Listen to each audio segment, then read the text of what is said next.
सभी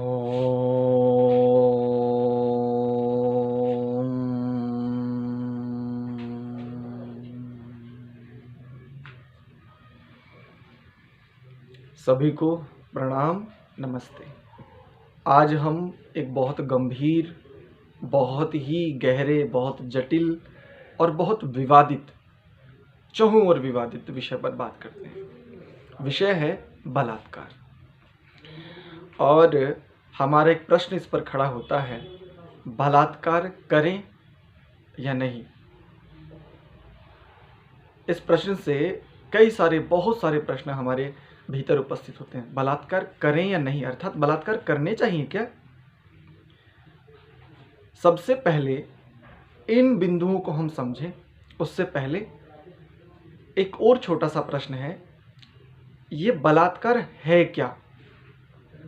वस्तुतः ये शब्द किन अर्थों को लिए हुए है, वर्तमान समय में किन ओर चला गया है, इत्यादि देखते हैं। ये जो बलात्कार शब्द है, इसमें दो शब्द हैं, बलात् और कार। बलात् शब्द से निकालेंगे बल और कार यानी क्रिया। इसकी यदि हम एक रूप से एक निरुक्ति देखें तो इसको हम कहेंगे बलेन क्रियते यस्याम सा क्रिया बलात्कारः, यानी बलपूर्वक जो क्रिया की जाती है, जहां पर जिस स्थिति में, वो बलात्कार है। अब एक श्रमिक है, उसका अपना सामर्थ्य है कि वो एक दिन में मान लीजिए वो 40 किलो भार वहन कर सकता है, लेकिन उसको अपने घर को चलाने के लिए यदि अपने सामर्थ्य का थोड़ा सा अधिक प्रयोग करके यदि उसको 45 किलो या 50 किलो भार वहन करना पड़ रहा है, निश्चित ही वो बलात्कार कर रहा है। इसी प्रकार से यदि एक कृषक है और कृषक का सामर्थ्य है कि वो प्रतिदिन एक दिन में यदि बैलों से वो अपने खेत की जुताई आदि करता है, तो उसका यदि सामर्थ्य है कि वो 1 बीघा लगभग करे, और यदि वो एक से कुछ अधिक करता है, तो अब आप स्वयं विचार करें कि बलात्कार करना चाहिए कि नहीं, क्योंकि बल के द्वारा की जाने वाली क्रिया। एक और स्थिति सी में ले लेते हैं, हमारे घर की माताएं, बहनें, बेटियां, पत्नी आदि, ये जो स्त्री समाज है, ये बाहर के कार्यों को भी देखते हैं और मुख्य रूप से इनकी जो सबसे प्रमुख भूमिका होती है वो घर में होती है। एक स्त्री का सामर्थ्य है कि वो इतना कार्य कर सकती है, इतना कार्य उसको करना चाहिए, लेकिन आप देखें हमारे अपने परिवारों में, अपने घरों में एक स्त्री घर को तो संभालती ही है, लेकिन वर्तमान समय की जो परिस्थितियां, इसमें घर के साथ साथ बहुत सारी स्त्रियां, बेटियां, हमारी मातृशक्तियां ऐसी हैं जो नौकरी भी कर रही हैं, जो व्यवसाय भी कर रही हैं, जो उस प्रकार से राजनीति आदि में भी बहुत अच्छे से सक्रिय हैं। मैं ये नहीं कहता कि वो सभी अपने घर के कार्यों को कर रही हैं व्यवस्थित रूप से, अपितु सुव्यवस्थित रूप से, लेकिन वहाँ पर देखिए अपने घर को भी वो संभालते हुए अन्य कार्य को करनी है। क्या वहां पर अत्यधिक बल के द्वारा वो क्रिया नहीं होती। अब देखें तो अब आप स्वयं देखें कि हमने जो कहा था कि बलात्कार करें या ना करें, अर्थात ये करने चाहिए व नहीं करने चाहिए। आओ इसके मूल को थोड़ा सा स्पष्ट कर लेते हैं। देखिए संसार में कोई भी संदर्भ हो, उस संदर्भ को आप दो रूपों में देख सकते हैं, या समस्त संसार के लिए, समूची मानव जाति के लिए यदि कुछ है तो दो स्थितियां, एक संदर्भ दो स्थितियां।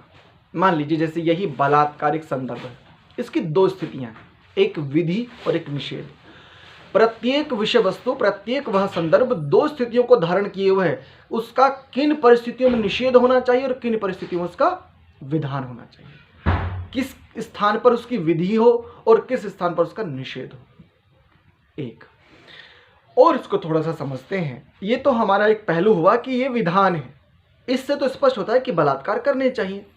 तो फिर क्या हम सभी बलात्कारी हो जाएं? तो सुनने में बड़ा अटपटा लगता है, लेकिन संकोच ना कीजिए। आओ इसको और देख लेते हैं। वर्तमान समय में जो बलात्कार शब्द है, ये किन संदर्भों में सबसे अधिक प्रचलित है? ये सबसे अधिक प्रचलित है 6 साल की, 9 साल की, 12 साल की बच्चियों के साथ मिलकर के एक झुंड एक दो व्यक्ति नहीं, एक झुंड, और जिनकी आयु और जिनकी सीमा आदि, और कौन से होते हैं वो रहमान होंगे, अब्दुल्ला होंगे, वो इसी प्रकार के, और भी जो भी हो, यानी एक पुरुष और एक छोटी सी बालिका, उसके साथ जो वो घिनौनापन, वो जो विभत्सता, वो जो अमानवीय कृत्य है वहां पर भी ध्यान रखिएगा, वहां पर भी बलेना, बल के द्वारा ही वहां पर हो रहा है। आज बलात्कार से हम क्या समझते हैं? ऐसे जो घटनाक्रम, ऐसी जो स्थितियां, उनको हम बलात्कार कहते हैं। लेकिन क्या वास्तव में यही बलात्कार है? निस्संदेह वर्तमान समय में जैसे हम रेप या बलात्कार शब्द सुनते तो हमारे मन मस्तिष्क में केवल यही एक अवधारणा उपस्थित होती है, इसके अतिरिक्त हम कुछ सोच ही नहीं पाते। लेकिन जब एक सामान्य मनुष्य जब ज्ञान विद्या की ओर आता है तो क्या वो बलात्कार नहीं करता? अपने संस्कारों का बलात्कार करना पड़ता है उसको, अपनी वृत्तियों का बलात्कार करना पड़ता है, अपनी निकृष्ट मानसिकता का पर उसको बलात्कार, अर्थात बलात्कार से क्या? सुधार के हेतु बल का प्रयोग। अब देखिए, बल को समझ लेते हैं थोड़ा सा। बल अपने आप में एक स्थिति है, फोर्स, सामर्थ्य। संसार में इसी प्रकार से 3 स्थितियां होती है प्रत्येक वस्तु की, या तो उसका उपयोग होता है, या उसका दुरुपयोग होता है, या उसका सदुपयोग होता है। या इसको यूं कह लीजिए, सदुपयोग, उपयोग और दुरुपयोग। जो ऐसे अमानवीय कृत्य कर रहे हैं, कोई नहीं कह सकता कि वो अपने बल का उपयोग कर रहे हैं या सदुपयोग, निश्चित रूप से वो दुरुपयोग ही है। और थोड़ा सा आगे बढ़ते हैं। जो बलात्कार इस प्रकार के अमानवीय कृत्यों को करने वाले हैं, उनके संदर्भ में भी देख लीजिए। माना इस जीवन में, इस स्थिति में उन्होंने बहुत कुछ कर लिया, लेकिन सोचिए, तनिक विचार कीजिए। आओ मेरे साथ, मैं आपको विचार कराता हूं। जिस समय वो बलात्कार करने का विचार कर रहे हैं, उस विचार करते समय उनके भीतर देखिए कौन कौन से केमिकल रिलीज हो रहे हैं। भय, लज्जा, शंका, ना जाने क्या क्या, निरुत्साह, कंपन्नता, शैथिल्य। और इनको आप बहुत सरल ना समझो, और इन केमिकल के रिलीज होते ही उनके भीतर कौन कौन से वृत्तियां बन रही हैं, उन वृत्तियों से कौन कौन से संस्कार बन रहे हैं। और जानते हैं, वो जो बलात्कारी, वो जो व्यभिचारी बलात्कार करने की दृष्टि से इतने सारी स्थितियों के बाद भी जो वहां तक पहुंच रहे हैं, उससे पूर्व में देख लीजिए उनका स्वयं का बलात्कार स्वयं ही हो चुका है। संस्कारों के आधार पर, वृत्तियों के आधार पर, मानसिकता के आधार पर, निकृष्टता के आधार पर, पतन के आधार पर, वो स्वयं ही अपना बलात्कार स्वयं कर चुके हैं। हमें वर्तमान समय में दृष्टिगोचर नहीं होता ये, लेकिन देखिए, थोड़ी अपनी दृष्टि को थोड़ा विस्तार देते हुए देखेंगे तो हम पाएंगे कि जो बलात्कारी, जो व्यभिचारी जो बलात्कार कर रहे हैं, और कम से कम व्यभिचार भी यदि एक स्थिति सीमा के अंतर्गत किया जाए तो वहां पर उसको कम से कम व्यभिचार तो कहा जा सकता है। ये तो व्यभिचार भी नहीं है, ये तो व्यभिचार भी नहीं रहा, ये तो निकृष्ट दुराचार है। तो जो ऐसा कर रहे हैं, देखिए, सबसे पहले वो स्वयं अपना बलात्कार संस्कारों, वृत्तियों आदि के आधार पर कितने गहरे कर चुके, उनको बोध नहीं है। ये सही बात है कि उनको बोध नहीं है, और हमें भी लगभग बोध नहीं है इन स्थितियों का, लेकिन सत्य यही है। और न केवल बलात्कार, यदि किसी दूसरे प्राणी की बिना किसी कारण के कोई भी यदि उसको कष्ट दिया जा रहा है, निश्चित रूप से वो सब अनैतिक क्रियाएं इसी प्रकार के निकृष्ट दुराचार ही हैं, बलात्कार ही हैं। तो यदि ऐसी स्थितियां हैं तो हमें बलात्कारों से बचना चाहिए। यानी जिन बलपूर्वक की जाने वाली क्रियाओं से स्वयं का उत्थान हो, समाज का उत्थान हो, हम उत्कर्ष की ओर बढ़ें, हमारे जीवन में गुणों की वृद्धि हो, ऐसे बलात्कार करने चाहिए। और जिन क्रियाओं के, जिन कार्यों के विचार मात्र से ही हमारे भीतर इतने सारे केमिकल रिएक्शंस रिलीज हो रहे हैं, इतनी सारी स्थितियां बन रही हैं, और हमारे शरीर में जाकर के वो कौन कौन से टॉक्सिन बना रहे हैं, कौन कौन से टॉक्सिन बना रहे हैं, हमें बोध नहीं है। अब ये मत समझना कि हमें बोध नहीं है तो वो बन नहीं रहे, वो बन तो रहे हैं, और वो शरीर में ही है। और जो शरीर में है आप उसी के, क्योंकि प्रकृति से आप भाग नहीं सकते, प्रकृति आपको दौड़ाएगी। जो प्रकृति को आपने जिस प्रकार से ढाल लिया है, वो प्रकृति आपको उसी प्रकार से दौड़ाएगी। तो जो क्रियाएं मनुष्य के लिए, स्वयं के लिए और अन्य प्राणियों के लिए जो हानिकारक हो, अनावश्यक कष्टकारक हो, पतन की ओर ले जाने वाली हो, ऐसी कोई भी क्रिया, ऐसा कोई भी विचार, ऐसी कोई भी मानसिकता, ये सब निषेधात्मक है। ये सब बलात्कार, इन सब बलात्कारों का निषेध होना चाहिए। और निषेध कहते हैं जो क्रिया ना की जाए, अर्थात कहते हैं ना कि आप चोरी मत करो, ये निषेध है, यानी इस कार्य को करने की आज्ञा, अनुमति नहीं दी है, ये निषेध हो गया। आप दान करो, आप पुण्य करो, आप विद्या अर्जन करो, आप अच्छे से ज्ञान आदि अर्जन करो, ये विधि, इसको विधान कहते हैं।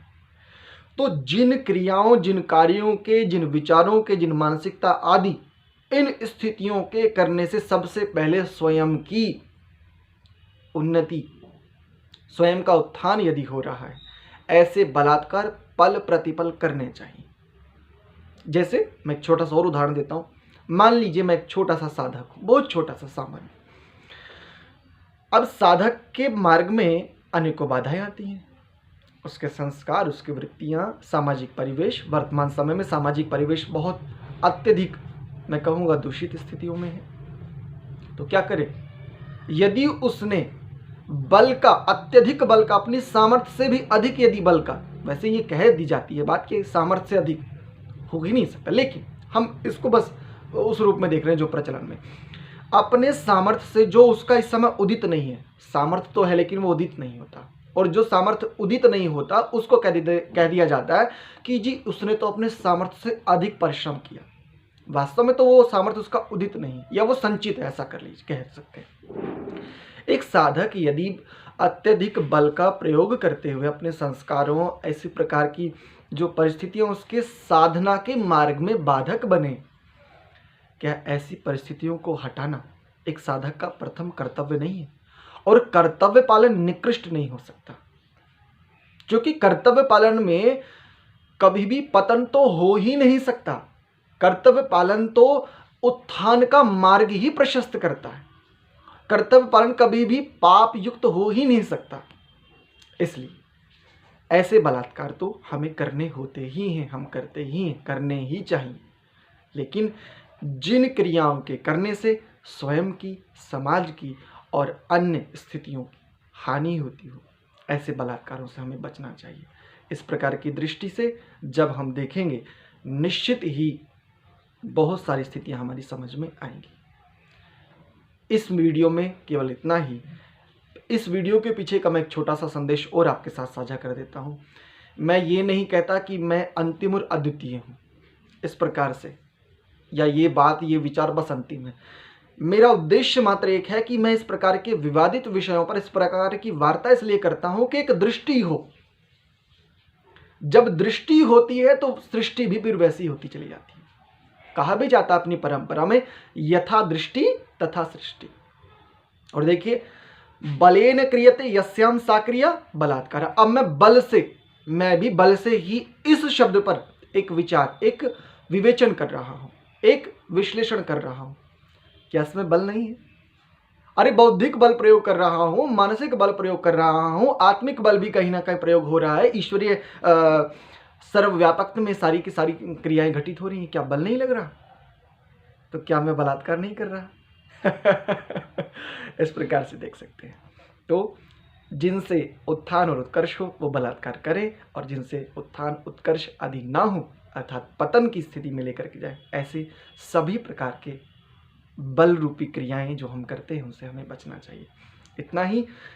ईश्वर करे, ईश्वर की ऐसी कृपा हो कि हमारे पास ये दृष्टि हो, जिस दृष्टि से हम प्रत्येक घृणित से घृणित संदर्भ को एक दिशा दे सके। समूचा मानव जीवन इस प्रकार के अनेकों थपेड़ों के बीच से होता हुआ गुजरता है, और हम उसी को देखते हुए आगे बढ़ते हैं। इतना ही। पुनः सभी को प्रणाम, नमस्ते।